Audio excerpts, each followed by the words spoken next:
जय हिंद। मैं हूं अबीर खालिद अली और आप देख रहे हैं द आबिर खान शो। आज हमारे साथ बात करने के लिए एक ऐसा मेहमान है जो कि कई दशकों से बॉलीवुड पर राज कर रहा है अपने संगीत के द्वारा। जी हाँ, आज हम बात करने वाले हैं दिलीप सेन साहब से, जो कि संगीत की दुनिया में एक ऐसा नाम है जिसे हर कोई इस देश में जानता है। सर, बहुत बहुत स्वागत है आपका हमारे शो में। नमस्कार जी, नमस्कार नमस्कार। सर, आपने इतने सारी फिल्मों में अपना संगीत दिया है। पिछले कई दशकों से आप लगातार एक के बाद हिट, एक के बाद फिर हिट, फिर एक के बाद फिर हिट। ये जो इतनी हिट की लंबी लाइन है, आपने इतना बड़ा पहाड़ अंबार लगा दिया है गाने हिट दे दे करके जी जी। कि आपके आसपास में कोई भी ऐसा व्यक्ति नजर नहीं आता है कि जो आपको छू पाए। नहीं नहीं, ऐसा नहीं है। देखिए, 90 के दशक में जैसे हम लोग जो काम कर रहे थे, तो हम 3 संगीतकार थे उस वक्त। मैं यानी दिलीप सेन, समीर सेन, नदीम श्रवण, आनंद मिलिंद जी। तो हम तीनों ने मतलब एक, जैसे कहते हैं ना, कसम खाई हुई होती है कि नहीं, हमें अच्छा काम काम काम करना है और सुलझा हुआ काम करना है, बाअदब काम करना है।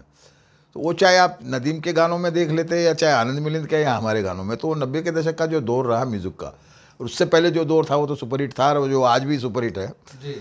तो मैं ये कह सकता हूँ कि हमने जो कुछ भी किया, यानी दिलीप सेन, समीर सेन ने, तो जो हमारे गुरुजन हम जिनको मानते हैं, Laxmikant Pyarelal, Shankar Jaikishan, Naushad sahab, Khayyam sahab, R D Burman, S D Burman, अपने कल्याण जी, आनंद जी, तो ये जितने पूजनीय हुए हैं, मेरे पिताजी वगैरह, तो मेरा परिवार तो खैर अलग ही है जी। तो उसके साथ साथ इन लोगों को भी हमने सुन सुन के कि संगीत होता कैसे है, तो वो एक बहुत बड़ी हमारे लिए प्लस पॉइंट था ये।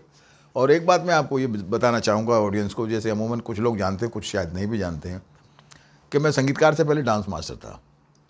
तो ये संगीत जो शब्द है वो 3 चीज़ों से बनता है: गायन, वादन, नृत्य।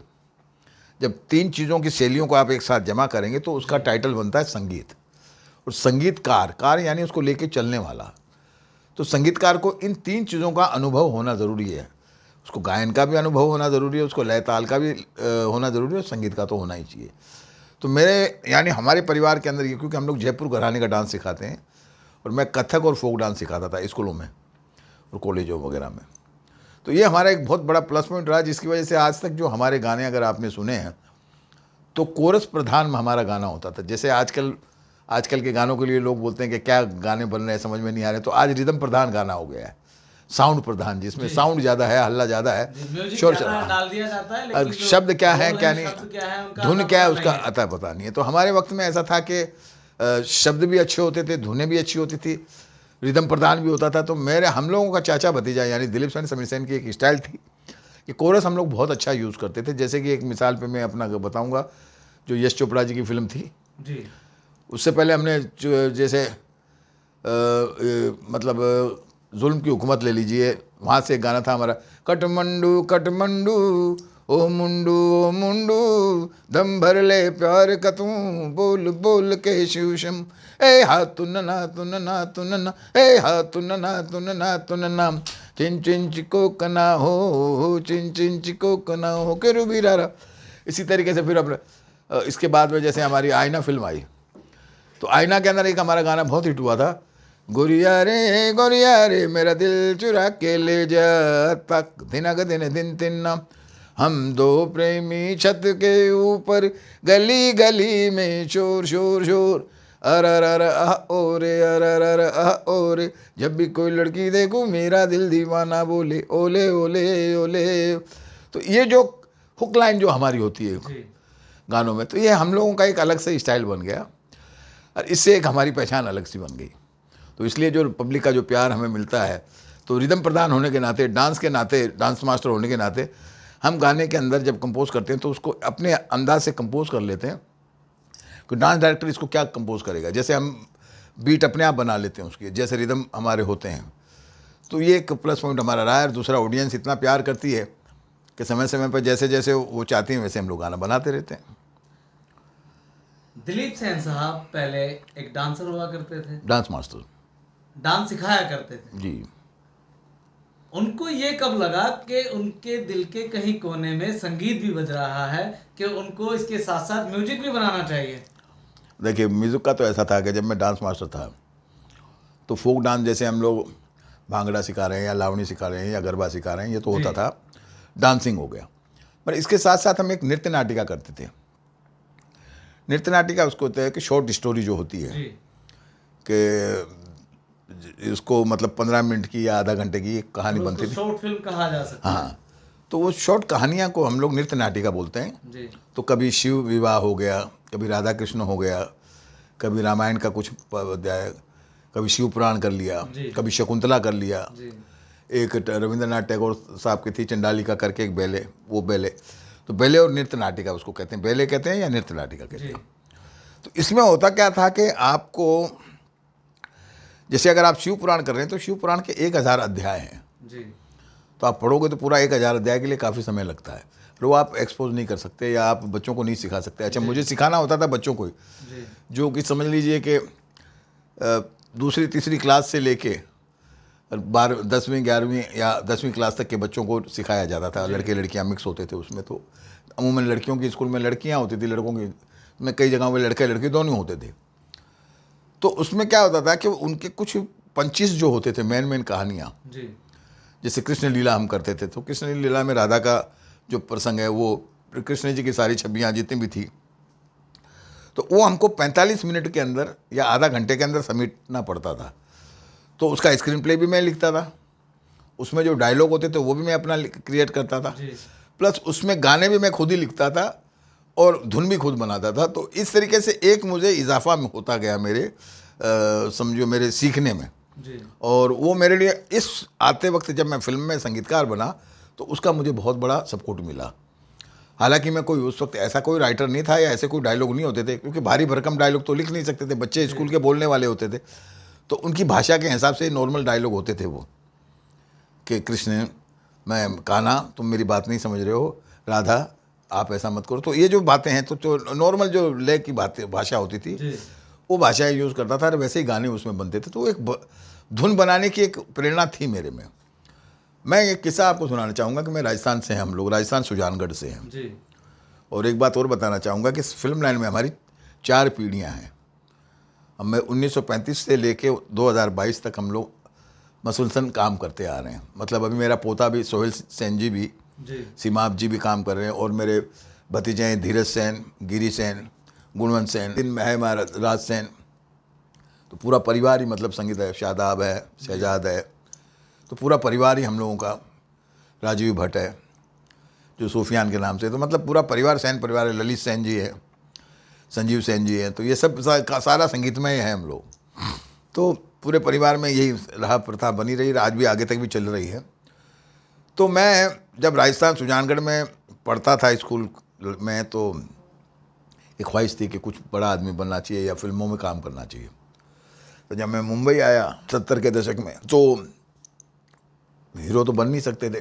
क्यों? अच्छे तो दिखते हैं आप, नहीं नहीं, अभी भी इतने स्मार्ट हैं। जी हाँ, ये तो अब लग रहा हूँ ना। पहले जब मैं बताता हूँ ना, जब मैं डांस मास्टर हुआ करता था, कभी चौराहे पे खड़ा रहता था, जी बहुत दुबला पतला था, बाल मेरे यही थे। जी ये हकीम साहब ने मुझे दिया था कटिंग, हकीम कैरानवी साहब जो हैं, जी जो अमिताभ जी के बार्बर थे। जी तो दूर से बच्चे बोलते थे देखो अमिताभ बच्चन। और जब मैं थोड़ा सक्सेस हो गया, ये बाल हो गए, तो लोग बोलते हैं शक्ति कपूर। तो मैं समीर जी से अक्सर कहा करता था कि अपने को संगीतकार बनना चाहिए। तो समीर जी मेरे भतीजे जो हैं वो बोलते थे चाचा म्यूजिक डायरेक्टर बनना इट इज़ नॉट जोक, और इतना ईजी नहीं है जितना आप समझ रहे हो। जी क्योंकि उस वक्त भी भप्पी लहरी जी बहुत फॉर्म में चल रहे थे, लक्ष्मीकांत प्यारेलाल जी, उषा खन्ना जी, नौशाद साहब, शंकर जयकिशन जी सब भी थे, खयाम साहब भी थे, मदन मोहन जी भी थे, आर डी बर्मन। तो बोले ये सब के होते हुए हमारे को कोई चांस नहीं मिलेगा। जी और आप देख सकते हैं वो पिताजी का जो मेरे दादाजी बोले उस हिसाब से मैं बोला नहीं बेटा, काम तो इसमें करके रहेंगे और कुछ ना कुछ अलग ही करेंगे। कह लिया था। हमें पहला ब्रेक दिया सुरमा भोपाली में जगदीप साहब ने, JN इंटरटेनमेंट फिल्म के नाम से, और नावेद साहब और जावेद साहब के नाम से बैनर था, और जगदीप साहब इसके डायरेक्टर प्रोड्यूसर थे। जी असद भोपाली साहब अक्सर एक जगह जहाँ मैं रहता था महाकाली में, जहाँ शमशाद खान इकबाल खान 2 भाई थे, जी मैं उन लोगों का बहुत शुक्रगुजार हूँ, अल्लाह ताला जन्नत दे, क्योंकि ऐसे वक्त में उन्होंने मुझे संभाला था, जो आज की इस दुनिया में बहुत कम ऐसे लोग होते हैं। इस सन 80 की दशक की बात कर रहा हूँ मैं। जी तो शमशाद खान इकबाल खान साहब ने वहाँ आता है, तो वहाँ अक्सर आते थे असद भोपाली साहब। तो वो अमूमन देखते थे मेरी कुछ हरकतें ऐसे, तो उनको लगता था कि यार तू संगीतकार बन सकता है। जी।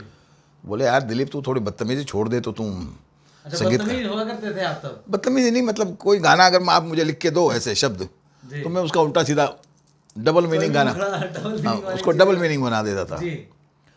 तो बोलते थे तेरे में काबिलियत है, तू धुन बहुत जल्दी बना सकता है, तो चाहे तो मैं तेरे को संगीत में। बोला चाचा आप तो खुद तो कुछ बने नहीं, मुझे क्या बनाओगे यार। खैर जी। एक दिन हमें वो जगदीप साहब के यहाँ ले गए, और वहाँ से जगदीप साहब से मिलने, क्योंकि जगदीप साहब का बारे में मैं आपको बता दूं कि मैं उनका बहुत बड़ा फ़ैन रहा हूँ। मैं क्या, दुनिया ही रही है। जी। और अगर मैं पोस्टर में उनका नाम भी देख लेता था कि कॉमेडियन जगदीप साहब हैं, तो मैं फ़ौरन पिक्चर में घुस जाता था कि नहीं यार कॉमेडी होगी, मज़ा आएगा पिक्चर देखने में। तो और अब तो रूबरू उनके सामने बैठने का मौका मिला तो मैं तो पागल हो गया था। पिक्चर मिले ना मिले बात अलग है। हाँ। खैर एनीवे वो फिल्म मिली हमें। वो फिल्म मिलने के बाद में इसका भी एक किस्सा कमाल है। देखिए मैं ये बताना चाहता हूँ ऑडियंस को कि अगर आप दृढ़ निश्चय से सोच लें कि आपको कुछ बनना है, जी। ख्वाब में तो था कि मैं संगीतकार बनूं, तो एक किस्सा इसलिए सुनाता हूँ कि ये कनेक्टेड इस मेरे कैरियर से ही है। एक फिल्म बन रही थी मर्द, अमिताभ बच्चन साहब की। और उसमें अनु मलिक जी साहब का म्यूजिक था, जी। और उसका अरेंजमेंट कर रहे थे समीर सेन जी, क्योंकि समीर सेन जी ने शिव हरी जी, अनु मलिक, राजेश रोशन, बप्पी लेरी, इनके सबके साथ में काम किया। उन्होंने कहा एक चाचा तुम आ जाओ वहाँ एक मटकी ठेका बजाना। मटकी ठेका होता है कि ढोल के अंदर जी। वो गरबे में बजता है, तो वो जी। अमूमन बहुत कम लोगों को आता है। तो मुझे आता था, तो बोला आप बजाओगे तो उसमें 2 पैसे मिल जाएंगे। मैं बोला ठीक है आता हूँ। जी। तो महबूब में रिकॉर्डिंग हो रही थी। तो अब इसका भोले की कृपा समझिए, अल्लाह का करम समझिए कि मैंने जैसे ही महबूब स्टूडियो की रिकॉर्डिंग की सीढ़ियों पे तीसरी सीढ़ी पे पैर रखा, तो मेरी अंदर आत्मा से एक आवाज़ आई कि एक दिन तू इसी सीढ़ी पे एज ए संगीतकार चढ़ेगा। क्या बात अपने है। आप से मैंने कहा, मतलब एक अंदर अंदर से, मेरे दिल कॉन्फिडेंस, से एक आवाज आई हाँ, कि एक दिन आप भी एज अ संगीतकार इस इन्हीं सीढ़ी सीढ़ियों से ऊपर जाएंगे। ऊपर आऊँगा तीसरी सीढ़ी से। वो मुझे इसलिए याद है क्योंकि मैं कोई चीज़ भूलता नहीं हूँ, मेरे कंप्यूटर मेरा बहुत शार्प है। जी। तो खैर एनीवे मैं चढ़ा, अंदर गया, जाने के बाद में मुझे बताया कि यहाँ पे गाना रिकॉर्ड होता है इस मशीन में। अंदर मॉनिटर रूम में ले गए, बोले यहाँ लक्ष्मी जी बैठते हैं, यहाँ प्यारे जी बैठते हैं। जी। फिर दिल ने कहा यहाँ एक दिन तू बैठेगा, एक दिन मैं बैठूंगा। खैर एनीवे वो गाना वाना हो गया, बात आई गई हो गई।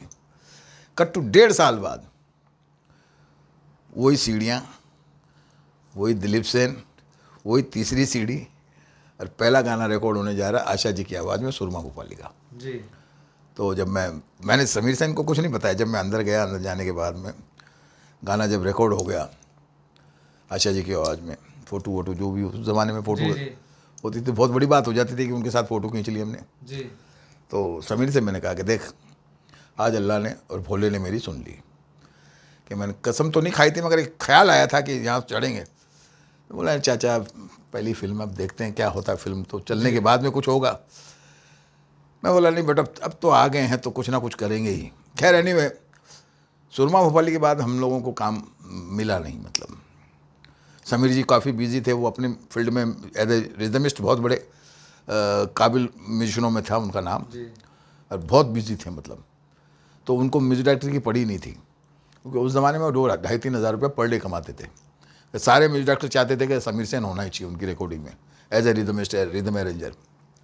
तो उनको पड़ी नहीं थी। अब मैं फिर क्या किया कि जगदीप साहब के साथ लग गया। तो जगदीप साहब के साथ मैंने 2.5 साल, 3 साल, 4 साल फिल्म मेकिंग क्या होती है, शूटिंग क्या होती है, एडिटिंग क्या होती है, बैकग्राउंड क्या होता है, और वॉइस डबिंग क्या होती है, फोली क्या होता है, ये सब चीज़ें मेरे को सीखने का वहाँ मौका मिला। और वो एक तरीके से सुरमा भोपाली और जगदीप साहब मेरी स्कूल बन गए थे। जी। स्कूल इस तरीके से बन गए थे जैसे एक मुखड़ा कोई होता था तो जगदीप साहब मेरे से उस एक मुखड़े की 10-10 धुनें बनवाते थे। अलग अलग अलग हाँ अलग। कि यार, फिर उनमें से चुनते थे कि किसको हाँ हमें तो अब इसमें उसमें से डालना है फिल्म में। कि यार ये और क्या धुन बन सकती है इस मुखड़े की, और क्या बन सकती है। तो ये एक मेरे अंदर इजाफा हो गया और मेरे लिए जगदीप साहब एक स्कूल बन गए। हाँ। और वो मुझे आज बेनिफिट मिलता है कि आज अगर कोई भी गाना मेरे सामने ऐसे कोई लिख के देता है, जी। तो अमूमन लोगों को पता है कि नहीं पता है, मगर राइटर जब कोई गाना लिखता है तो उसकी एक धुन अंदर होती है। जैसे कि हम गिनती, क्योंकि हमारा संगीत जो है वो गिनती पे चलता है, जी। ज्योतिष शास्त्र और संगीत शास्त्र दोनों गिनती पे है। तो हम 1 2 3 4 1 2 3 4 5 6 1 2 3 1 2 3 4 5 6 7 1 2 3 4 सवा 4 ऐसे करके जो कह पाते हैं, तो हम हमारा एक मीटर बन जाता है। अब वो मीटर के बाद में हम सिचुएशन पे जाते हैं कि ये सैड सॉन्ग में होगा या छेड़छाड़ में होगा या रोमांटिक में होगा या सेड्यूटिव होगा या भजन होगा या कव्वाली होगी या मुजरा होगा या पैथोज होगा या बैकग्राउंड होगा। तो वो फिर वो धुन के अंदर फिर हम लोग जाके और अगर कहीं अटकते हैं तो फिर सोचते हैं कि इस सिचुएशन पे फलाने संगीतकार ने कौन सी धुन बनाई होगी, तो फिर हम उसका पुट लेते हैं। पुट मतलब कि उसका ख्याल जो उसका होता है कि उसकी बहर या उस धुन की टोन, कि नहीं यार वो जैसे डायरेक्टर से भी हम पूछ लेते हैं कि यार अगर उस ज़माने के म्यूजिक डायरेक्टर आज होते तो तुम कौन सी धुन पसंद करते, तो वो बोलता है यार मेरे को मेरी फलां पिक्चर की धुन इसमें फिट होती है। तो फिर हम लोग उसको वैसे करते थे। जैसे कि एक मिसाल पे मैं आपको बताना चाहूँगा, फिल्म में कर रहा था मेहरबान। तो मेहरबान पिक्चर की सिचुएशन में ये था कि फर्स्ट नाइट को जाता है लेडीज संगीत में, सुहागरात का एक गाना रखा है तो उसमें लेडीज संगीत रखा हुआ है। तो लेडीज संगीत में अनुराधा जी और इला अरुण जी का गाना होता है, बोल गोरी बोल जरा इतनी सी बात, चूड़ियाँ खनकती है क्यों सारी रात, क्यों ना होगी खन खन आधी रात को सन, जब पकड़ेगा चूड़ी वाला हाथ रे। इस तरीके का गाना होता है। अब गाना हो नाइट में, इन द मॉर्निंग में दूसरा गाना। तो रविशंकर जी इसके डायरेक्टर थे, टीना फिल्म थी ये, उनकी होम प्रोडक्शन थी। तो रवि साहब ने बोला सर यहाँ मुझे एक गाना चाहिए रोमांटिक, जो सुलझा हुआ एक डिसेंट पेयर कपल गाएगा शादीशुदा। वो फिर नाम क्या है प्यार का मारा, ये लाउड गाना नहीं होना चाहिए, सूदिंग सॉन्ग होना चाहिए। तो मैं थोड़ा कंफ्यूज हो गया, मैं बोला यार रवि जी, क्योंकि उस ज़माने में गाने के ऊपर गाना होता था ना तो लोग उठ जाते थे थिएटर में से कि ये गाना, या तो गाने में वो बात हो कि गाना सुनने के बाद में दूसरा गाना आए तो आदमी बैठे रहे सुनने के लिए। मैं बोला सर आपको लगता है कि एक ही रील में 2 गाने आ रहे हों? बोला सर मेरी सिचुएशन है, टर्निंग पॉइंट है पिक्चर का ये, तो गाना तो आई मोस्ट बहुत ज़रूरी है मेरे लिए। खैर बातों बातों में मैंने उनसे पूछ लिया कि आप कौन सा गाना, यहाँ अगर कोई पुराना गाना अगर अपन सोचते हैं तो आप कौन सा गाना इसमें इस्तेमाल करेंगे। तो उन्होंने एक फिल्म बहुत बड़ी हिट थी जीवन मृत्यु, लक्ष्मीकांत प्यारेलाल जी का म्यूजिक था, बख्शी साहब का लिखा हुआ था शायद ये, झिलमिल सितारों का आंगन होगा, रिमझिम बरसता सावन होगा। बोले ये है, तो मैं समझा कि इनके जहन में झिलमिल सितारे, आंगन, सावन, ये सब चाहिए। तो मैं अपनी राइटर को बोला, मैं बोला यार ये ऐसा कुछ, तो बोले दिलीप भाई मेरे पास मुखड़ा है। तो रानी मलिक जी उस वक्त राइटर वगैरह हम लोग साथ में भी रहते थे जब कोई सिचुएशन पे बैठते थे, तो जो आज नहीं होता है। उस वक्त तो ये होता था कि जब गाने की सिचुएशन आती थी तो राइटर भी बैठता था, डायरेक्टर भी बैठता था, प्रोड्यूसर भी बैठता था और उनके असिस्टेंट भी होते थे साथ में जो फिल्म से कनेक्टेड होते थे। तो एक पूरा एटमॉस्फेयर होता था और फिर वो फिर डिसाइड होता था कि हाँ ये सही है क्या। उसमें एक आदमी की नहीं चलती थी, मतलब सबकी राय होती थी।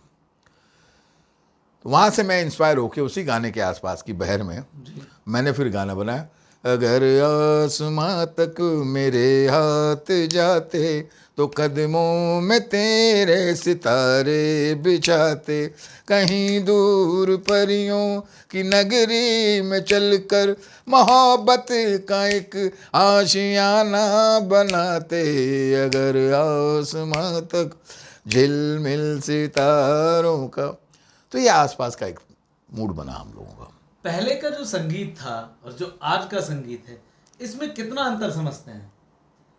नहीं, तो इसके लिए मुझसे ज़्यादा तो आप ऑडियंस से पूछ सकती हैं, क्योंकि आज भी हमारे गाने जो हैं जी, वो जैसे कि चाहे मेहरबान का गाना हो, चाहे मुकाबला का हो, या जो भी हमने फिल्में की हैं, जी, चाहे नदीम सरवन जी के हों या आनंद मिलिंग के, लक्ष्मीकांत प्यारेलाल जी, जितने भी रियलिटी शो होते हैं तो सारे गाने उसमें आपको पुराने ही नज़र आते होंगे। जी, नए गाने तो सिर्फ आजकल के जो बने वो सिर्फ फिल्म तक ही हैं, वो भी फिल्म तक भी नहीं है कहीं, तो कि फिल्म के अंदर भी पता नहीं चलता, बाहर आते तो यानी लोगों वो फिल्म देखी और गाना सुना, जी। बाहर निकले भूल गए। उसके अलावा जो बात मुझे महसूस होती है, हम लोगों के वक्त जैसे मैंने आपसे कहा ना कि हमारी सिचुएशन पे हम लोग सब बैठते थे जी, और हैवी डिस्कशन होता था, क्योंकि गाना संगीत में आपको एक बात बता दूं कि फिल्म का सबसे अहम हिस्सा होता है। जी, आज तक जितनी भी फिल्में हिट हुई हैं मुगल आज़म से लेके मदर इंडिया से लेके मैंने प्यार किया से लेके जीवन मिट्टू ले लीजिए, जितने भी आप एक दूजे के लिए ले लीजिए, प्यार झुकता ले लीजिए, हम आपके यहाँ कौन हैं, या ये जो सलमान खान की जो पहली फिल्म थी इनकी मैंने प्यार किया ले लीजिए, मेरी ये दिल लगी ले लीजिए, आईना ले लीजिए, बेताब ले लीजिए, लव स्टोरी ले लीजिए। ये जो फिल्में अगर आप देखें तो ये म्यूजिकली हिट हुई हैं सारी, समझ रहे हैं मेरी बात। तो ये कहीं ना कहीं आपको ये दोनों, जिस तरीके से आपकी कहानी अहम है वैसे संगीत का भी एक अहम हिस्सा होता है जी। तो उस वक्त प्रोड्यूसर, डायरेक्टर और राइटर वो म्यूजिक पे बहुत ध्यान देते थे। म्यूजिक के साथ साथ शब्दों पे बहुत ध्यान दिया जाता था, उसकी राइटिंग पे बहुत ध्यान दिया जाता था। जैसे मैंने अभी आपसे एक एग्जांपल दिया कि एक सुलझा हुआ कपल क्या गाना गाएगा जी। वो ये तो नहीं है कि एक आंख मारूं तो ये फट जाए, या वो उस तरीके तो गाना गाएगा नहीं। तो सुलझा हुआ है और उसके बाद में उस लड़की की डेथ हो जाती है जी। और वो गाना कहीं ना कहीं उसकी जहन में रहेगा। तो हम लोग उस वक्त क्या करते थे कि बहुत गहराई से सोचते थे कि नहीं यार ये गाना ऐसा होना चाहिए कि जो लगे कि हाँ ये हस्बैंड वाइफ गा रहे हैं। तो देखिए आज इस गाने को बने हुए 20, 22, 25 साल हो गए, मगर आज भी लोग जब उसको सुनते हैं तो उनको लगता है कि नया गाना सुन रहे हैं। यानी कि गाने के बोल और उसका जो संगीत है हाँ। वो इस तरह से बनाया जाता था कि अगर फैमिली है या समाज है तो उससे कुछ ना कुछ सीखे, कोई संदेश ले। आज तो आजकल के गाने चल रहे हैं वो कुछ अलग गिमिक्स ही नहीं, आजकल क्या हो गया है कि दरअसल पहले क्या होता था कि प्रोड्यूसर डायरेक्टर गाना की सिचुएशन बनाते थे, आज थोड़ा उल्टा हो गया है जी। कि आज अगर हीरो चल रहा है तो वही कहानी बनाएगा, वही गानों की सिचुएशन बनाएगा, वही डिसाइड करेगा कौन सी हीरोइन उसको चाहिए, वही डिसाइड करेगा कौन सा डायरेक्टर चाहिए, कौन सा सिंगर चाहिए, कौन सा लोकेशन चाहिए, ड्रेस व्रेस सब वही खुद कर लेता है। तो उसमें होता है ये है कि नहीं, हम सुनते हैं, ऐसी बात नहीं, हमारे भी गानों में देखिए, जैसे एक एग्जांपल मैं आपको देना चाहूँगा। मैं फिल्म कर रहा था जिद्दी जी। तो हम एज ए हीरो के नाते सनी साहब को हम सुनाने गए हैदराबाद में। ये मेरा पहला अनुभव रहा हमारी कैरियर में जी। हम जब पिक पीरियड पे फुल फॉर्म में थे जी। तो गुड्डू धनवा जी इसके डायरेक्टर हैं और थे, और बबलू पचीसिया जी प्रोड्यूसर। जी। बोला नहीं यार वो सनी एक बार तुम लोगों को सुनना चाहता है, तो सनी जी ने आप लोगों को हैदराबाद बुलाया। तो हम बोले यार ऐसे तो हम जाते नहीं है कहीं गाना सुनाने, जी। पर फिर भी चलो सनी साहब हैं हमारे स्टार हैं, हाँ। तो हम उनके लिए जाएंगे। तो हम गए उनके पास, तो सनी साहब ने हमको सुना। जैसे ही मैंने गाना सुना, काले काले बाल गाल गोरे गोरे अरे ओरे ओरे, तो अरे नहीं नहीं नहीं मेरे को ये गाना पसंद नहीं है। मैं बोला सर ये आपका गाना नहीं है, हाँ। आपका अलग गाना है। तो बोला मेरा कौन सा, वो तो सुनाओ। हाँ। तो फिर हमने उनको गाना सुना, हम तुमसे ना कुछ कह पाए, तुम हमसे ना कुछ कह पाए, लगता है डर ये बात ये दिल की दिल में ना रह जाए, हम तुमसे ना। वेरी गुड, ये बहुत बढ़िया गाना है सर, वेरी गुड, बहुत अच्छा। फिर मैंने बोला सर एक छोटा सा डांस का भी रखा आपका। हाँ। अरे यार दिलीप जी मैं कहाँ डांस करता हूँ। मैं बोला सर सुन तो लीजिए। जी। तो वो गाना ऐसा था, मेरा दिल ले गई ओए कमों किधर, मैं ढूंढूं इसको इधर उधर, मेरा दिल ले गई ओए कमों किधर। इस गाने की भी कई कहानियाँ रही, कई दिनों तक ये शूट ही नहीं हुआ। मगर जब सनी जी को ये गाना पसंद आया, बाद में उन्होंने पिक्चराइज करने के बाद, नेक्स्ट जब सेकंड पिक्चर हमने की सलाखें, तो सनी जी बाकायदा आए, दिलीप भाई मेरा एक गाना डांस का ज़रूर रखना, क्योंकि उनको कॉन्फिडेंस हो गया। फिर थर्ड पिक्चर हमने की उनकी अर्जुन पंडित, फिर आए सीटिंग में जी। कि दिलीप भाई मेरे लिए कोई गाना। मैं बोला जी एक गाना तो है, आपका है दिले रहे हो, आप हैं दिले रहे और जूही चावला है। जी। बोला कौन सा गाना है वो। तो मैंने बोला ओए ओए ओ कुड़ियाँ शहर दियाँ ओए ओए। तो मुझे नहीं मालूम था कि इसमें सनी जी डांस करेंगे या नहीं करेंगे, मगर हमने हमारी तरफ से गाना कंपोज किया था, तो ये गाना भी हमारा हिट हुआ था। तो कहने का मतलब क्या कि उस वक्त भी हीरो इंटरेस्ट लेते थे, पर ऐसा नहीं लेते थे कि उड़ा दे हुए। अब तो बिल्कुल ही जिसको अब चाहे तो उसको निकाल देना, अब तो जिसको अब चाहे उसको एंड कर लेना। और एक आज जो म्यूजिक, जो सबसे म्यूजिक का जो एक फिल्मी भाषा तो नहीं कह सकता, मगर एक बेड़ा गर्क जो हुआ है जी। कि एक फिल्म में 5-5 music director, 3-3 music director, 6-6 music director, कभी कभी तो एक गाने के अंदर 2-2 म्यूजिक डायरेक्टर होते हैं कि मुखड़ा मैंने बना दिया तो अंतरा आप बना रहे हो। तो ये जो माहौल बना, जी। क्योंकि क्या होता है देखिए, जिस तरीके से अब ऐसा हो तो फिर एक क्या करना चाहिए कि एक गाने के लिए फलाने हीरो को लाना चाहिए। डांस का गाना हो तो उसके लिए फिर गोविंदा जैसी को लेके आना चाहिए। जी। मतलब जो डांसर हीरो है तो डांस का गाना दो, सैड है तो सैड हीरो को ले आओ, तो फिर उनको भी वैसे करना चाहिए। हीरो भी चेंज करो ना फिर फिल्मों में, जब गाने म्यूजिक डायरेक्टर चेंज कर रहे हो तो आप। जी।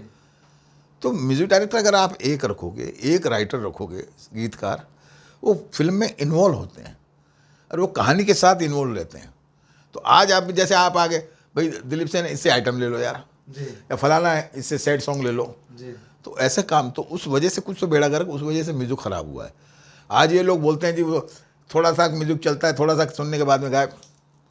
आज आप कोई भी, मुझे नहीं लगता है कि ये सन 2005 के बाद में, सन 2000 से लेकर अब 2022 तक का ऐसे कोई गाने नहीं आए हैं कि जो आप उसको मील का पत्थर कह सकें। कुछ फिल्मों के गाने बहुत अच्छे आए हैं, ऐसा नहीं कहूँगा कि सारी फिल्में हैं, मगर अगर 100 पिक्चरें रिलीज है तो उसमें से 25 फिल्में ठीक है, 75 पिक्चरों का तो पता ही नहीं है कि उनका म्यूजिक है कि नहीं है। कुछ एल्बम ऐसे आ गए, मुझे याद है, देखिए मैं एक फिल्म कर रहा था अपना कोहराम, जी। मैं इसलिए कह रहा हूँ कि इतना ध्यान रखा जाता था कि वो गाना था, हम हैं बनारस के भैया जिसको भी चाहे नचा दें, चढ़ के ना उतरेगी भैया हम ऐसी मदिरा पिला दें। हमने रिकॉर्ड कर दिया जी। अमित कुमार जी और सुदेश भोसले की आवाज़ में। जैसे ही गाना अमिताभ जी के पास गया, अमिताभ जी ने उसको 2-3 बार सुना, फिर सुनने के बाद में जब उन्होंने वो लाइन आई, हम ऐसी मदिरा पिला दें, तो उन्होंने फ़ौरन मेहुल जी को बोला, यार ये लाइन चेंज करनी पड़ेगी तुमको। मतलब इतने बड़े स्टार, जी। जबकि वो चाहते तो चले आ जाता, उनको बोलते ठीक है यार मेरे को गा के निकलना है। बोला नहीं इसको चेंज करो। तो उन्होंने कहा कि भाई इससे पहले मेरी जो पिक्चर छोटे मियाँ बड़े मियाँ थी, उस फिल्म में फैनी चुटकी रगड़ के मुंह में फैनी डाल, ऐसा करके कोई गाना था, जी। 56 चुटकी ऐसा कर रगड़ के, बोले उस पर ऑब्जेक्शन आ गया था, और तुम तो डायरेक्ट मदिरा बोल रहे हो यार, तो वो गाना तुम्हारा बैंड हो जाएगा, तो ये लाइन चेंज करो। तो हमने पिक्चराइज होने से पहले वो गाने की लाइन, हम ऐसी मस्ती पिला दें। तो इतना हम लोग बारीकी से देखते थे। उसके कुछ, लेकिन आजकल तो 4 बोतल वोदका काम मेरा रोज का ये चल रहा है। नहीं उससे भी, इससे भी फुहड़ता चल रही है। मम्मी भाड़ में जाए मम्मी, हम तो क्या डांस करेंगे, मम्मी पुलिस बुला लेगी, आंटी पुलिस क्या है वो आड़े टेढ़े गाने। आंटी पुलिस बुला लेगी, हाँ तो यार तेरा कर लेगा हैंडल। नहीं वो भाड़ में जाए माँ बाप और ऐसे, मतलब जो शब्द आते हैं। अब मैं आपको एक बात बताऊं, एक बार मेरे से किसी ने पूछ लिया कि रैप सॉन्ग गाते हैं बहुत अच्छा, हनी साहब जी। और अपना ये बादशाह साहब और जी। एक रफ्तार साहब भी हैं, उससे पहले भी पटेल रैप वगैरह आया, बाली ब्रह्मभट्ट रैप आया। जी। तो मैं अब, क्योंकि मैं संगीतकार के साथ साथ आपको जैसे मैंने बताया ना कि मैं डांस मास्टर भी हूँ, तो उन लोगों को, आज के संगीतकारों को ये नहीं मालूम है कि पूरी दुनिया में, पूरे वर्ल्ड में संगीत सिर्फ हिंदुस्तान में ही हुआ है। और जैसे कि 4 जो वेद हैं, साम वेद, यजुर्वेद, अथर्ववेद, जो भी वेद हैं हमारे, उनमें साम वेद में उल्लेख हुआ है संगीत का, और सृष्टि की रचना ही संगीत से हुई है। खैर ये अलग बात है। तो मैं आपको ये बताना चाहता हूँ कि उन वेदों में जो है, तो ये छंद है एक तरीके से हमारे। जैसे कि आपने शिव तांडव सुना हुआ है, जटा कटा है संभ्र में भ्रमंडलिम पनिर्जरी विलोल विच्चवल्लरी विराजमान मूर्धनि धगत धगत धगत वल्ललाट पट्ट पावके किशोर चंद्रशेखरे रति प्रतीक्षणम में। ऐसे ही हनुमान तांडव है, जो कि रत्नाकर जी का लिखा हुआ है।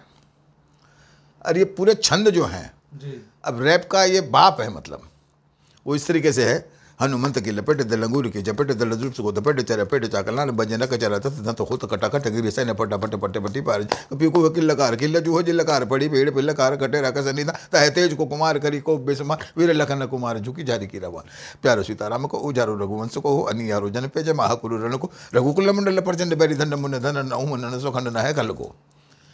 ये तो हमारा वो डिंगल और पिंगल भाषा का हो गया। अब इसको, तूने मुझे देखा नहीं, मैंने तुझे देखा नहीं, दारू भी पिलाऊंगा, पाए भी खिलाऊंगा, चौपाटी पे ले जाके तुझे कुछ भी खिलाओ। तो अब इसको आप रैप की कोई भी शक्ल दे दीजिए। तो ये जो चीज़ें हमारे हिंदुस्तान की हैं, जितना कल्चर हमारे हिंदुस्तान में है, हर चीज़ में, सभ्यता से ले लीजिए, पहनावे से ले लीजिए, खान पान से ले लीजिए, तो संगीत कैसे उससे वंचित रहेगा।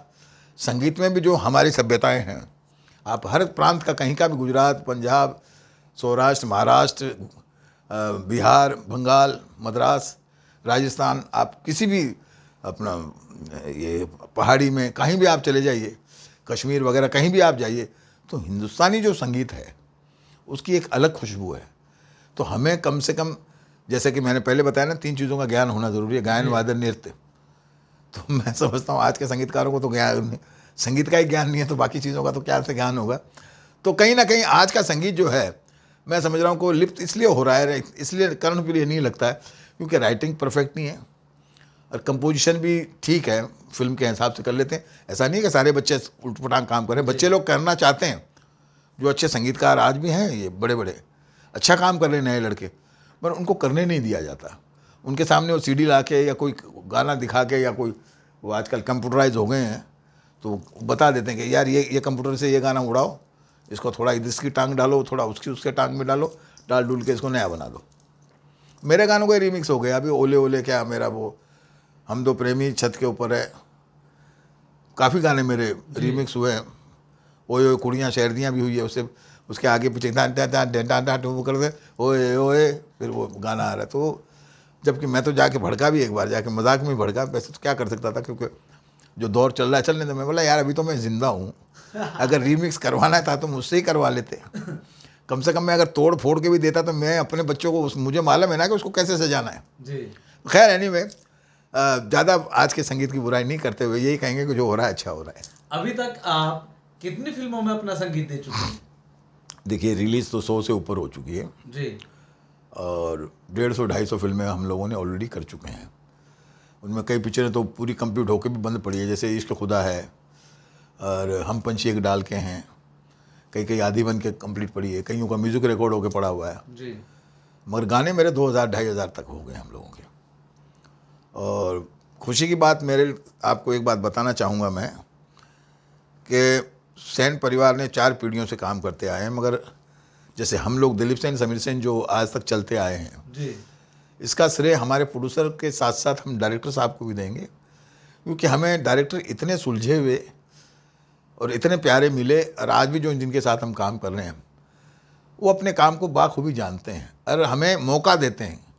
एक होता है ना कि आपको सोचने का समय देना चाहिए। जी। जैसे कि मैं बता दूं आपको एक गाना, आपको एक फिल्म थी मेरी ये दिल लगी, उसके गाने कंपोज करने के लिए हमको पूरा मतलब 9 महीने लगे। उसमें एक गाना था हमारा ओले ओले, जी। तो ओले ओले की जगह हमने 3 गाने कंपोज किए थे।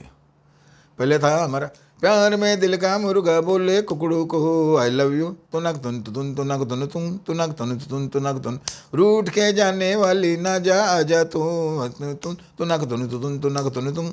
फिर एक गाना था हमारा दिल तेरा है दीवाना अय्यो अय्यो, माना ये मैंने माना अय्यो अय्यो, तू हंसी मैं जवां होश मुझको है कहाँ, आना जी होश में आना अय्यो अय्यो अय्यो।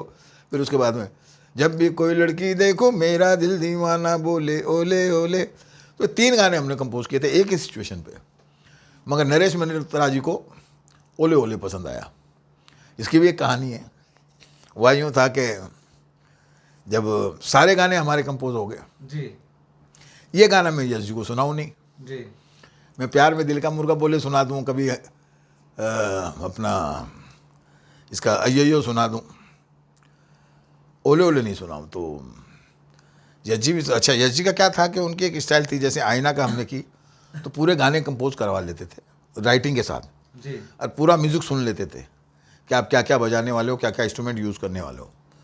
उसके बाद में वो हमको बोलते थे, फिर रिकॉर्डिंग में नहीं आते थे डिस्टर्ब करने, भाई तुम लोग अपना कर लो अपने डायरेक्टर के साथ में। तो ये इसके सारे गाने कंपोज हो गए, खाली ये सिचुएशन बची हुई है हमारी।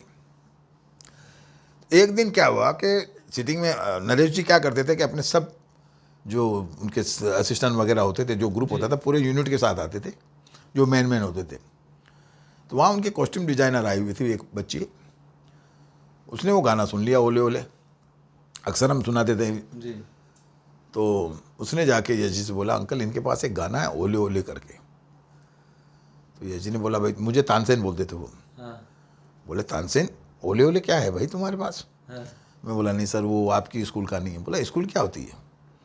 मैं बोला यशराज, यशराज है, क्योंकि ये फैक्ट भी है जी। कि यश जी के जितने भी फिल्में की उन्होंने, मतलब वक्त से लेके दूसरा आदमी, फिर यहाँ तक जो चांदनी और जो जितनी भी यहाँ तक डरवर जो भी जितनी भी फिल्में दिल का बनी, पत्थर साबित हुई है कहीं ना कहीं। सारी फिल्मों का उनका संगीत एक प्रधान फिल्म होती थी, राइटिंग प्रधान होती थी। जी और उनकी राइटिंग की हम मिसाल दी जाती है कि ऐसा ऐसा गाना कंपोज होना चाहिए, ऐसा लिखावट जी। होनी चाहिए। मैं बोला सर वो आपकी स्कूल का नहीं है। तो बोला नहीं नहीं मुझे सुनाओ। तो मैंने ऊपरी मन से गाना सुना दिया। तो 2 मिनट तो सब साइलेंट हो गए। फिर उनका एक स्टाइल है यूँ करें, फिर बोले तानसेन ये इस साल का बेस्ट सॉन्ग है। मेरे को एकदम झटका लगा। मैं बोला ये क्या बोल दिया है कि इस साल का बेस्ट सॉन्ग है। और जैसा कि हुआ भी था। सर मगर मेरे को तो ये गाना सबसे तड़ी पार लगता था, क्योंकि कोई यश जी की स्कूल ही नहीं। जब भी कोई लड़की देखूं मेरा दिल दीवाना बोले ओले ओले, गाऊं तराना याना झूम झूम के होले होले ओले ओले। मैं बोला वो शायद डांट देंगे कि ये क्या फोड़ बेहुदा गाना बना लाए हो। क्या ओले ओले क्या ओले ओले। जी खैर एनीवे गाना रिकॉर्ड हो गया, रिकॉर्ड होकर पिक्चराइज हो गया, फिल्म के प्रीमियर होने लगे। तो एक प्रीमियर वेस्टर्न वालों ने जब ये म्यूज़िक रिलीज़ किया तो दिल्ली में किया। तो वहाँ शर्मिला टैगोर जी थी, सैफ अली जी थे, उनकी छोटी बहन भी थी। तो सभी लोग वहाँ मिले। तो वहाँ एक साउथ इंडियन मुझे मिल गया जब ब्रेक हुआ। तो अच्छा साउथ इंडियन क्या थोड़े लाउड बोलते हैं, अरे सर क्या गाना बनाया सर तुमने आपने ऐसे। तो मैं डर गया। मैंने कहा क्या हो गया सर। सर ओले ओले सॉन्ग है, व्हाट सॉन्ग। तो वो बल्कि तारीफ कर रहा है अपनी तरफ से। मैं बोला नहीं कोई गलती हो। बोला नहीं सर। बोला मैं मतलब वो आपकी तारीफ कर रहा है और ऐसा लग रहा है कि लग झगड़ा रहा है। जी बोला मेरा पोता वो हर तीसरे दिन वो कैसेट मंगा लेता है। बोला फुल डे एक ही गाना ओले ओले, दिन भर बोले एक ही गाना सुनता है। जी तो मैं बोला सर ये आप मुझे कॉम्प्लीमेंट दे रहे हैं या डांट रहे हैं।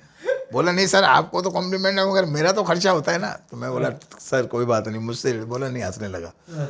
तब मुझे लगा कि है। फिर उसके बाद में एक किस्सा ये हुआ कि अमूमन हमारे परिवार के लोग फिल्में हमारी देखते नहीं थे। तो बोले क्या देखना है, घर का म्यूज़िक है। तो समीर जी की मम्मी यानी मेरी भाभी जी, उन्होंने बोला आज मैं तेरी फिल्म देखना चाहती हूँ। तो नवरंग में फिल्म लगी हुई थी। तो मैंने नवरंग फ़ोन कर दिया। मैं बोला भाभी आ रहे हैं परिवार के लोग, ज़रा टिकट कर देना। तो वो बालकनी में रख दिया। तो भाभी जी आके बैठी तो उनके बगल में 2-3 सीट खाली थी। तो इतने में लड़कियाँ आई। जी आती उन्होंने और कुछ नहीं पूछा। बोला आंटी जी वो ओले ओले गाना गया तो नहीं ना। बोला नहीं गया नहीं बेटा। बोले क्यों क्या बात हुई। अरे बोला उसकी वजह से हम तीसरी बार आ रही हैं, हम जब भी आती हैं वो निकल जाता है गाना। गाना निकल जाता है। वो फर्स्ट रील में था। तब भाभी को यकीन हुआ कि यार वाकई में तेरा गाना चल रहा है। जी तो ये होता है। तो देखिए वो उस ज़माने का मतलब मेरे हिसाब से लाउड सॉन्ग था, मगर वो आज भी लोगों को स्विदिंग गाने, डांसिंग एक नंबर में वो डांसिंग नंबर है। और अगर सही मैं बताऊं आपको तो ऑडियंस में जो नई जनरेशन है, जब अमूमन कहीं हम बातचीत करते हैं कोई पूछते हैं कौन है दिलीप सेन समीर सेन, तो अब सारी डिटेल तो उनको दे नहीं सकते कि ये फिल्म की। तो उनको एक गाना में कोई बोल देता है कि ओले ओले गाना सुना है। बोला कौन सा, जब भी कोई लड़की देखूँ ओले ओले, हाँ सुना है। उन्हीं का है। बोला अरे अच्छा वो दिलीप सेन है क्या। तो मतलब मैं ये कहूँगा कि अगर दिलीप सेन समीर सेन की आधी से ज़्यादा पहचान तो ओले ओले है। अच्छा सर, कहा यह जाता है कि कलाकार और संगीत का कोई मजहब नहीं होता है, आपको कोई सही धर्म नहीं होता है। लेकिन आजकल जो बहुत सारे वीडियो आपको मिल जाएंगे यूट्यूब पर भी, आए दिन सोशल मीडिया पर चलते रहते हैं।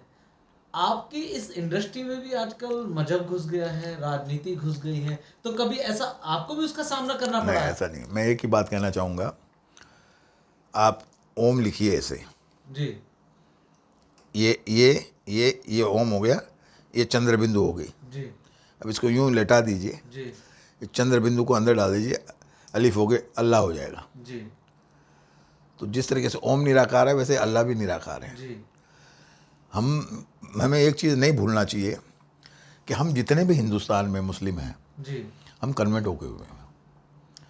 हमारे कोई परदादा सरदादा कोई बाहर के हवाई जहाज़ से नहीं आए हुए हैं। जी हम सुन्नी कहलाते हैं, जी हुज़ूर पाक सल्लल्लाहु अलैहि वसल्लम के नस्ल से कहलाते हैं, जी सुनकर ईमान लाने वाले। जी तो हमें कहीं ना कहीं हिंदू मज़हब हो या कैथलिक मज़हब हो, चाहे सिख मज़हब हो, चाहे मुस्लिम मज़हब हो, ये चारों मज़हब एक चीज़ सिखाते हैं, अदब, रिस्पेक्ट।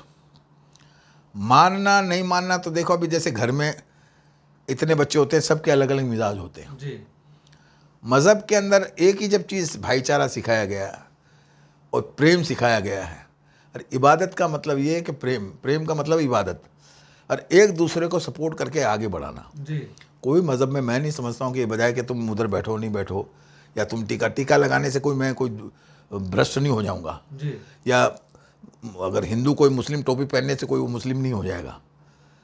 ये तो सब पहनावे एक ट्रेड मार्क जैसा बन गया कि भाई अभी जैसे अब आप बताइए मुझे, बुरखा के लिए जो इतना ये हल्ला दल्ला करते हैं, जी मैं ये कहना चाहता हूँ इन लोगों को, बुरखा के ऊपर जो लोग ये अंकुश लेके बैठे हुए हैं, जो इनको बोलिए राजस्थान में जो आज भी हमारे जाट समाज के अंदर है, जी राजपूतों में क्यों घूंघट करते हैं, जी उनके ऊपर तो ऑब्जेक्शन नहीं है। आज भी मैं बताता हूँ, मैं अब भी फंक्शनों में जाता हूँ, जी कई माताएं हमारी ऐसी मिलती हैं हमको जो 60-60 70-70 साल की है, मगर वो घूंघट यहाँ तक रखती है। जबकि हम तो उनके बेटे के बोले नहीं, मैं बोला मामा मैं बेटा ना, बेटा हमारा रिवाज है ये। मेरी सास, जबकि मैं तो उनका बेटा ही हूँ, जी अब वो 60-65 साल की है, पर मैं जब जाता हूँ तो घूंघट यूँ लेके बैठती है जैसे नई नवेली दुल्हन। वहाँ तो आप कुछ नहीं कह रहे हो कि पर्दादारी, तो उनके तो घूंघट पे तो आपको ऑब्जेक्शन नहीं है, जी अरे ये इनके घूंघट पे ऑब्जेक्शन है इनका। हाँ, एक बात जो मैं मानता हूँ कि जहाँ तक ये स्कूल का जो बुरखे वाला हिसाब किताब है, तो यूनिफॉर्म तो स्कूल का हो तो स्कूल का ही होना चाहिए। जी लेकिन कुछ लोग इन सब मुद्दों को राजनीति से जोड़ देते हैं और देखिए- अपनी रोटियां सेकते हैं। देखिए सर, अभी क्या है, अब आपने मेरे से सब्जेक्ट ऐसा पूछ लिया जो मेरा है ही नहीं, मगर जो मैं महसूस करता हूँ वो मैं बोल सकता हूँ जी कि अब इसको राजनीति का चोगा पहना दीजिए या भावनाओं का पहना दीजिए, तो राजनीति तो इसलिए दिखेगी आपको क्योंकि हर आदमी अपना सिट्टा सेकना चाहता है, जी मगर हम लोगों को ये सोचना चाहिए कि भाई हमें किसकी सुननी चाहिए किसकी नहीं सुननी चाहिए। इतने हम गधे या बेवकूफ़ नहीं हैं। जब हमें 2 वक्त के खाने की नॉलेज है, सोने की नॉलेज है, उठने की नॉलेज है, नहाने की नॉलेज है, जी। तो अपने मज़हब की भी नॉलेज होनी चाहिए कि मेरे लिए क्या अच्छा है क्या नहीं है। आज मेरे हाथ में आप ये देख रहे होंगे, ये मैं जाता हूँ, जब भी जाता हूँ जी उज्जैन जाता हूँ तो महाकाल के दरबार का ये लेके आता हूँ, तो ये मेरा 786 लॉकेट अंदर ही रहता है। जी मुझे तो कभी किसी पुजारी ने नहीं कहा कि ये लॉकेट पहन के आप मंदिर में मत आइए 786, या मैंने ये ओम की अंगूठी पहन रखी है, ये मैंने ताबीज़ की अंगूठी पहन रखी है, जी ये सब ये तो है, तो मेरा तो सब कुछ है।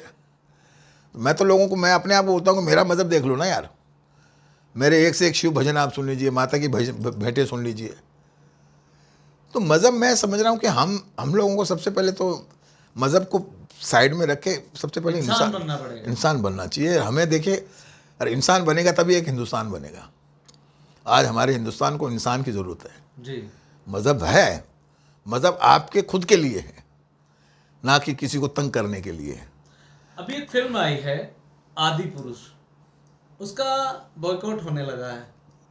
उसमें सैफ अली खान ने जो रावण का किरदार किया है वो बिल्कुल स्टाइलिश बाल रखे हुए हैं।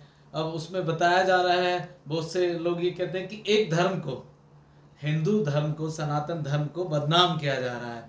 क्या ये सिर्फ और सिर्फ पैसा कमाने के लिए किसी भी चीज को परोस देना, किसी भी हद तक जा करके किसी की भावनाएं को ठेस पहुंचती है तो पहुंचने दो, नहीं, मगर ये मैं गलत नहीं है। नहीं मैं आपको एक बार, ये आदि क्या नाम लिया, आदि पुरुष। आदि पुरुष। अच्छा, ये मेकरों को कोई ठेका ले रखा है कि कंट्रोवर्सी में जाना? आपके पास मैंने प्यार किया जैसी कहानी नहीं है, मदर इंडिया जैसी कहानी नहीं है क्या, आईना जैसी कहानी नहीं है क्या, ये दिल लगी जैसी कहानी नहीं है क्या? जी और बहुत सी कहानियाँ पड़ी है आपको बनाने के लिए। आप ऐसा ही काम करेंगे कि लोगों को छेड़ने की, कि आप रावण जी को स्टाइलिश बना रहे हो, काली माता को आप सिगरेट पिला रहे हो, तो ये तो आप बैल मुझको मार वाली बात है ना यार। अभी आप देखिए, किसी की भावना को, भले ही रावण नेगेटिव रहा हो, जी मगर वो हमारी एक रामायण का हिस्सा है। एक रामायण जो ग्रंथ बना है, तो रामायण का एक हिस्सा है वो। मतलब एक बताए कि सच्चाई की अच्छाई की जीत के ऊपर जो बताया गया, तो उस करेक्टर को जो लोग जिस रूप में देखना चाहते हैं उसी रूप में देखना चाहेंगे। उसका जब दशहरे में उसको जो वध होता है तो वो उसी रूप में उसको देखना चाहेंगे। अब उसको आप स्टाइलिश बना दें, उसको एक अलग ढंग से प्रेजेंट करें, तो कहीं ना कहीं किसी की तो भावना को ठेस पहुंचेगी कि यार तुम, क्योंकि कई लोग, मैंने सुना आज भी कहीं न्यूज़ पढ़ रहा था कि कुछ लोग रावण की पूजा भी करते हैं आज के दिन, जी वो दामाद मानते हैं या कुछ करते हैं। तो हमारे हिंदुस्तान में तो अलग अलग भावनाएं हैं, तो आप फिल्म बनाइए, पैसा कमाइए, मगर कंट्रोवर्सी तो मत कमाइए। आजकल ये को मैं तो खुद फिल्म लाइन में हूँ, तो लोगों का एक, अरे यार कंट्रोवर्सी होगी ना तो फिल्म को पब्लिसिटी मिलेगी और लोग देखेंगे। अरे लोग देखेंगे नहीं, उस लोगों की वजह से कई लोगों की जानें भी चली जाती है, जी। कईयों के सर फूट जाते हैं, कईयों की दुकानें जल जाती है आपकी कंट्रोवर्सी के चक्कर में। तो मेरा तो ये मानना है कि सर फिल्म को फिल्म के हिसाब से करो, ना कि किसी मज़हब को या किसी भी को भी टारगेट करके, या टारगेट तो नहीं कह सकता हूँ क्योंकि मैं ये नहीं सोचता हूँ कि कोई पर्टिकुलर धर्म को रख के ही लोग फिल्म बनाते हैं। एक सब्जेक्ट किसी को पसंद आ जाता है कि भाई ये मेरा कैरेक्टर रावण जैसा है, तो हो सकता है उसमें कैरेक्टर उनका, उसका कैरेक्टर रावण जैसा हो, जी। लिबास उसका इंडियन वो रखा हो, तो वो क्योंकि मैंने तो फिल्म भी नहीं देखी, मैंने नाम ही आपसे सुना है। अभी उसका सिर्फ ट्रेलर रिलीज हुआ है, उसी पे इतना बवाल हो गया है कि भाई इसको बदलना पड़ेगा, क्योंकि जिस तरह से आज तक हमने रावण को जिस रूप में देखा है वो बिल्कुल उससे डिफरेंट है। यहाँ तक कि हनुमान जी की भी बिल्कुल चेंजेस कर दिए गए हैं उनकी शक्ल में। नहीं, बहुत गलत बात है। देखिए क्या होता है, मैं आपको बता दूं, हमारे हिंदुस्तान के अंदर भावनाओं से ही हम लोग जीते हैं। आज भी जो हम पूरे विश्व में अलग हमारी जो पहचान बनी है, संगीत के अलावा मैं कहना चाह रहा हूँ, वो कहीं ना कहीं हमारी सभ्यता, हमारी जो प्रेम भावना, सद्भावना और एक दूसरे के प्रति जो प्यार स्नेह है, उसकी वजह से हम लोग जाने जाते हैं। आज हम हिंदुस्तानी कहीं भी जाते हैं तो एक फ़ख्र से हमारा सीना चौड़ा हो जाता है जब दूसरा हिंदुस्तानी हमें बाहर मिलता है। तो हमें किसी की भावनाओं को ठेस नहीं पहुंचानी चाहिए, क्योंकि किस वक्त कौन किस मूड में रहता है, कौन किसको किस रूप में चाहता है। तो आप कोई भी चीज़ करो, देखिए आज गानों के अंदर हम लोग सारे ऐसा करते हैं। अभी मैं एक छोटा सा एग्जाम्पल देना चाहता हूँ कि जैसे जैसे भक्त चलाए वैसे चले भगवान, नहीं भरोसा मान रे भैया। तो वो अब मेरे को जैसे ही मैंने कहा कि जैसे जैसे भक्त चलाए वैसे चले भगवान, तो कपी जी जो चाहे जी। राम जी वही कराए। तो अब कपी जी, जब मैंने कपी जी जो पंच लाइन आती है कि कपिल जी मतलब हनुमान जी, जी। क्योंकि राम भक्त से बड़ा कोई भक्त आज तक दुनिया में हुए नहीं है। जी। तो भगवान राम जी ने मतलब जो हनुमान जी को दर्जा दिया है, भक्त से भी ऊपर दिया है। जी। तो वो कहते थे कि जब मुझे हनुमान बुलाएंगे मैं हाजिर हो जाऊंगा। तो जब वो हमारे जो कंपनी है उन्होंने कहा यार दिलीप भाई मुझे कुछ गड़बड़ लग रही है लाइन, मैं बोला नहीं सर, देखिए अगर भक्त में शक्ति थी तो मीरा जी ने कृष्ण भगवान को याद कर लिया, सुदामा ने बुला लिया, हनुमान जी की रामायण के अंदर देखिए। जी। तो मैं बोला भक्त के अंदर वो शक्ति तो है, तभी तो भगवान आते हैं उसके। जी। आज जैसे हम शंकर जी का, मैं शंकर जी का भक्त हूँ, तो मेरा वो भजन, शिव मेरा मंदिर शिव मेरी पूजा, शिव से बड़ा नहीं कोई दूजा, बोल सत्यम शिवम। एक मेरा ऐसी सुबह ना आए ना ऐसी शाम, जिस दिन जुबा पे मेरी आए ना शिव का नाम। मैं गाता हूँ, मैं खुद खुश हो जाता हूँ, मैं प्रसन्न हो जाता हूँ एकदम। तो हमारे यहाँ तो जो भावनाओं से जुड़ी हुई चीज़ें हैं, मैं आप लोगों से सभी से, जितने भी जो ये टीवी देख रहे हैं, ये जहाँ जहाँ तक ये चैनल जाता है, तो मैं यही निम्न निवेदन करूँगा कि देखिए जी किसी की भावनाओं को मत छेड़ो। हाँ ठीक है, आपको अगर कोई चीज़ अच्छी लगती है तो आपके दायरे तक रखिए, ना कि उसको पब्लिक में ला के और उसका एक नुमाइश करके जुलूस निकालिए। क्योंकि ये फिल्म एक एंटरटेनमेंट है, एक सुकून की चीज़ है। गायन वादन जो चीज़ें हैं, संगीत हमारा एक सुकून की चीज़ है, ना कि लड़ाने की चीज़ है।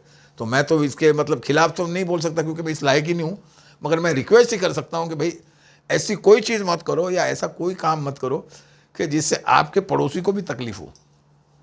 घर में तो हो ही हो कि पड़ोसी को भी आपकी वजह से तकलीफ हो। तो मैं तो ये सोचता हूँ कि अगर मुझसे नाराज़ भी हो जाता तो मैं खुद हाथ जोड़ लेता हूँ कि भैया अगर क्या कोई गलती क्यों मेरी हो गई होगी तो सॉरी, नाराज़ मत हो, क्योंकि आज प्रेम ही सबसे चीज़ है जी। तो हमें ऐसा कोई काम नहीं करना चाहिए। आपने इंडस्ट्री को हजारों गाने दिए हैं, पूरी दुनिया दिलीप सेन साहब के संगीत की दीवानी है, दिलीप सेन उनकी फैन है। लेकिन क्या दिलीप सेन साहब भी किसी के संगीत के फैन हैं? नहीं, संगीत के मैंने आपसे पहले ही कह दिया ना कि आइडियल हर एक के होते हैं। जब आप कोई चीज़ पे चलते हैं ना जी। जैसे मैं ज़्यादा दूर मत जाए, जैसे कोई एमएलए या नेता बनता है जी। उसके भी अपने आइडियल होते हैं जी। कि मैं उस नेता को फॉलो करूं या मैं फलाने को फॉलो करूं। जी। तो संगीतकार कि जब उसने इतना बड़ा घोटाला किया है, मैं इससे डबल करूंगा। नहीं, घोटाले ये सब देखिए, ये सब चीज़ें तो मैं, ये पार्ट ऑफ द एक जीवन है। जी घोटाला एक नाम है, पार्ट ऑफ द जीवन। जी अब इसमें आप दिलीप सेन की कुर्सी के ऊपर अगर दिलीप सेन बैठा है जी और उसके हाथ के नीचे वाले में अगर करप्शन हो रहा है, जी वो कहते हैं ना कि छींटा उड़ेगा तो कुछ एक डायरेक्ट छींटा मेरे पे एक आया तो एक दो साइड में भी होते हैं। जी तो वो बातें तो कुर्सी मैं नहीं समझता हूँ। अगर जी ऐसा ही करप्शन होता तो आज हिंदुस्तान इतना आगे नहीं होता। जी ये ठीक है, थोड़ा बहुत घी में गुड़ नमक चीनी सब मिलाकर कुछ ना कुछ नई डिश बन जाती है, तो वो नहीं करूँगा मैं। संगीत की जहाँ तक मैं बात बताता हूँ, तो जी संगीत में देखिए, हमारे पास हिंदुस्तान में, जो मैं नए लड़कों को एक बात हमेशा कहता हूँ कि हमारे पास संगीतकार बनने के लिए इतनी बड़ी स्कूल है। जी Naushad sahab, Khayyam sahab, Laxmikant Pyarelal, Shankar Jaikishan, Shri Ramchandra ji, Madan Mohan ji, Jaidev ji, Salil Chowdhury ji, Laxmikant Pyarelal, R D Burman, S D Burman, Kalyanji Anandji, Rajesh Roshan ji, Bappi Lahiri ji, Dilip ji Sen ji, Sameer Sen ji, मैं अपने को भी ले लिया साथ में। तो ये एक स्कूलें हैं। जैसे मैंने एग्जाम्पल बताया ना आपको कि झिलमिल सितारों से मैंने एक्सपायर होके किया, जी तो आइडियल तो होते हैं, क्योंकि देखिए इन लोगों ने जो काम कर दिया है हम वहाँ तक पहुँच भी नहीं सकते। मगर हाँ, इतना ज़रूर कहते हैं कि हम उनकी नकल तो नहीं कह सकते, पर उनकी छवि को हम ज़रूर एडॉप्ट कर लेते हैं। जैसे कि एक गाना मैं आपको सुनाना चाहूँगा। छलकाए जाम आइए आपकी आँखों के नाम, होठों के नाम, होठों पे बस तेरा नाम है, तुझे चाहना मेरा काम है, तेरे प्यार में पागल हूँ मैं सुबह हो शाम, जानम I love you, you love me, जानम I love you, you love me, छलकाए। तो हम इंस्पायर ज़रूर होते हैं कि यार वो ट्यून बहुत अच्छी है, उसको कैसे हम अपने इसमें करें। आपके गाने सुनकर हर आशिक मदहोश हो जाता है। क्या कभी ऐसा हुआ है कि कोई लड़की बिल्कुल आपके प्यार में पागल हो गई है कि नहीं, मुझे दिलीप सेन साहब से मिलना है और मैं इन्हीं के साथ रहूंगी, मैं इनसे शादी करूंगी, हाथ धो के पीछे पड़ गई है? क्योंकि इतने सारे आपने गाने दिए हैं इंडस्ट्री को, जो एक के बाद हर एक गाना ऊपर ही चढ़ता चला गया, एक के बाद एक हिट दिया है आपने। जी जी, तो मैं ऐसा कोई वाक्य बताइए हमारे दर्शकों को।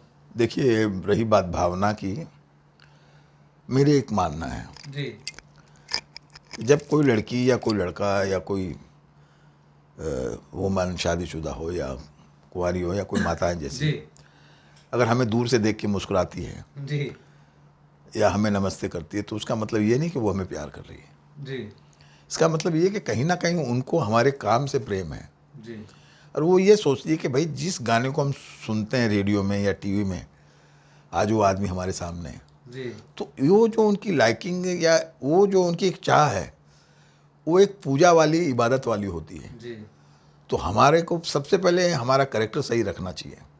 जैसे कि मैं आपको बता दूं, जब मैं जैसे कि मीरा और कृष्ण भगवान हाँ, का प्रेम था। नहीं प्रेम था, प्रेम राधा का भी कृष्ण का था, मगर आज हमारे बीच में हम बता दें आपको कि जब मैं डांस मास्टर बना तो मेरे पिताजी ने मुझे एक ही बात बताई थी कि बेटा, डांस मास्टर वही सक्सेस हो सकता है जो लंगोट का सच्चा हो।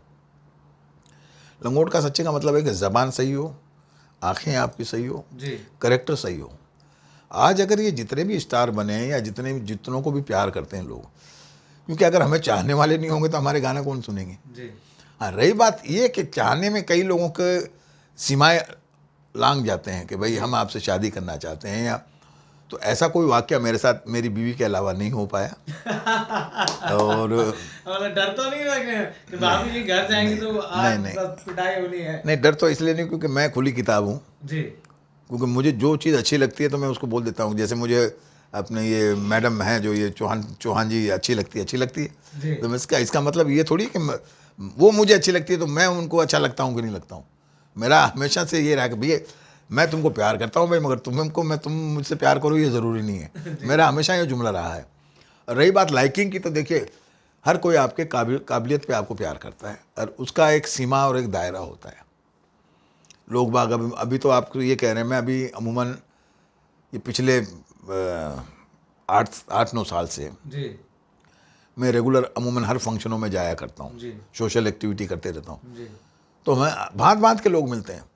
तो इसका मतलब नहीं है कि जो भी हमसे हंस के मिला या जो भी हमारे साथ खड़े रह के पोस्टर, अब कई बच्चियाँ या कई लेडीज़ इतनी होती हैं कि एकदम आपके कंधे से कंधा मिला के खड़ी हो जाती है, वो इस तरीके से एक भावना से कि भाई हम दिलीप सेन के साथ एकदम पर्सनल की तरह खींच के गए। जी तो उस वक्त आपको फील क्या रखना है, उसको गले लगाते वक्त बेटी की फील आ रही है या दोस्त की फील आ रही है या महबूबा की आ रही है, जी तो ये आपके अंदर होता है। तो अब तक, क्योंकि जब तक आपका करेक्टर सही रहेगा और आप सही रहोगे, जब तक आपको पब्लिक चाहती रहेगी सर। जी और रही बात मोहब्बत की, तो जब हम काम करते हैं तो सभी से मोहब्बत होती है। जो हमारे साथ में हमारे सिंगर होते हैं, हमारे राइटर होते हैं, जो हमारे साथ हीरो हीरोइन काम करते हैं, जो टेक्नीशियन काम करते हैं, हम सभी से प्यार करते हैं। हाँ, पर वो बात नहीं है कि जिसका वो क्या करते हैं आप लोगों के, वो स्कंड बन जाता है ना, कि उल्टी सीधी छपती जाए। वो एक बार मेरी किसी के साथ छप गई थी, वो जाने दीजिए बातें। उसके बाद तो हमने दायरा ही बना लिया। आजकल जो युवा इंडस्ट्री में आते हैं उनके लिए आपकी तरफ से कोई संदेश?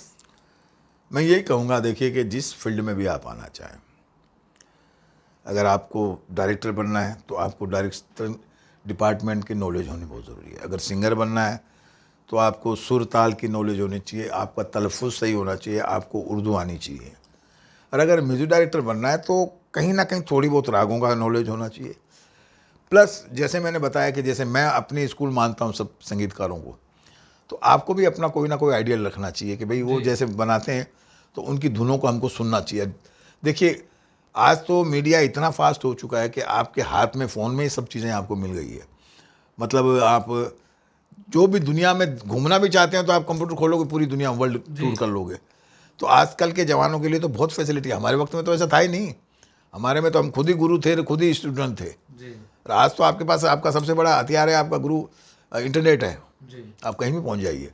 तो मेरा कहने का मतलब है कि आप जिस भी फील्ड में आए उसकी मालूमात पूरी हो, क्योंकि एक बार जब आप अंदर एंट्री कर गए जी तो आप ये सोचो कि आपको वापस नहीं जाना है, क्योंकि अगर आप परफेक्ट होके आओगे तो आप वापस नहीं जाओगे। जी और थोड़ी बहुत भी कमी आ रही तो इंडस्ट्री इतनी जल्दी एक्सेप्ट नहीं करती है। वो तो वो समुद्र है कि समुद्र में कोई अच्छी चीज़ होती है वो तो जब्त कर लेता है, हाँ नहीं तो बाहर के बाकी फालतू होती है तो उसको बाहर फेंक देता है। आपने देखा होगा समुद्र के किनारे। जी तो अगर आप अच्छी समुद्र के अंदर आ रहे हो, क्योंकि इंडस्ट्री समुद्र है, जी जब उस समुद्र में आ रहे हो तो अपने आप को इतना पुख्ता करके लाओ कि आप अंदर एकदम समा जाओ। उधर समुद्र में आपकी एक अलग पहचान बनी है कि नहीं, वही बाकी जो पिलर लोग खड़े हैं समुद्र में, वैसे ही आपका भी पता चले, ना कि साल 2 साल में बाहर निकाल दिए जाओ। तो ये मेरा आप लोगों से कहना है। हमने संगीत पे बात की, हमने देश पे बात की, धर्म पे बात की, हर उस पहलू पे बात की जो समाज से जुड़ा हुआ है। आजकल का युवा तरक्की तो पाना चाहता है लेकिन मेहनत नहीं करना चाहता। तो इनका कहना यह है कि आप अगर किसी काम को करना चाहते हैं तो उसको उतनी शिद्दत से करें जैसे कि आप एक प्रार्थना कर रहे हैं या एक पूजा कर रहे हैं, तभी आपको कामयाबी मिलेगी। कामयाबी भले देर से मिले लेकिन मिलेगी जरूर, क्योंकि मेहनत कभी खराब नहीं जाती है। तो ये थे हमारे साथ संगीतकार दिलीप सेन साहब। अगली बार ऐसे ही किसी और चेहरे से आपको मिलाएंगे। बने रहिए मेरे साथ, देखते रहिए दाविर खान शो। जय हिंद। नमस्कार।